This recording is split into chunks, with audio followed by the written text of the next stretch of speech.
एक पिता ने अपने बेटा को, ध्यान से सुनना, एक पिता ने अपने बेटा को 100 रुपया दे दिया। अब बेटा 100 का नोट लिया और कहता है, पिताजी मुझे क्या करना है इस पैसे का। पिता ने कहा, बाहर जाओ और 100 रुपए की मिठाई खरीद के घर आ जाओ।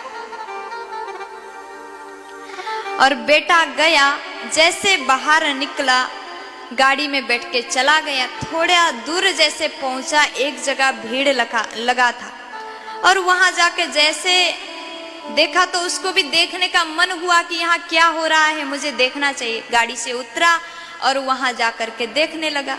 वहां पर किसी मूवी का शूटिंग हो रहा था। वहां पर एक हीरो है, हीरोइन है, फिर डायरेक्टर वगैरह सब है। वहां कोई सिखा रहा है, कोई नाटक कर रहा है और सब लोग उसका आनंद ले रहे हैं, देख रहे हैं। अब उसने देखा तो जितने भी लोग देख रहे थे, देखने के लिए टिकट लग रहा था, एक टिकट का 100 रुपया।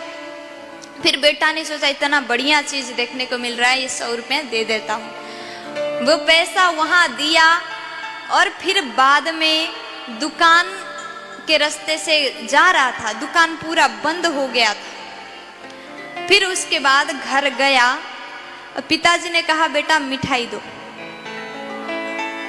उसने कहा, पिताजी मिठाई नहीं ला पाया। फिर बोले, पैसा दो। तो बोलता है, पैसा खर्च हो गया। फिर पिताजी को उसने कुछ जवाब नहीं दिया। कहने का मतलब है, सबके पिता कौन है? कौन है? भगवान। हम सबके पिता भगवान है। भगवान ने हम सभी को 100 रुपया देके भेजा है। वो 100 रुपया क्या है? 100 साल।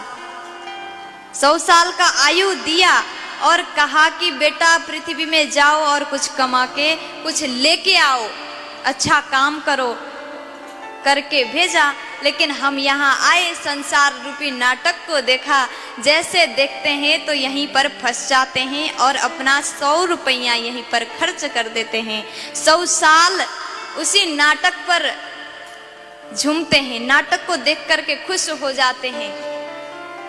और जब अंत समय आया, भगवान ने पूछा, बेटा क्या लेके आए? हम कुछ बोल नहीं सकते क्योंकि हमारे पास कुछ नहीं है। हमने तो ना अच्छा कर्म किया, ना भजन किया। अगर भजन किया होता, सत्संग किया होता तो वहां जा करके, पिताजी आपने हमें 100 रुपये दे के भेजे थे, हम इसके बदले में अपना अच्छा कर्म लेके आए।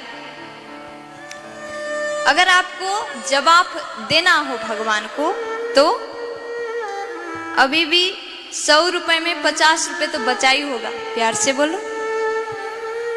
अब 50 रुपए में क्या खरीदोगे? क्या? नाटक। अब 50 रुपए है, किसी के पास 25 रुपए होगा, किसी के पास 60 रुपए होगा, 70 रुपए होगा। सब अपने पैसा जितना बचा है वो बचे धन से, बचे आयु से हम सत्संग रूपी, भजन रूपी मिठाई लेकर के भगवान के पास चले जाएं।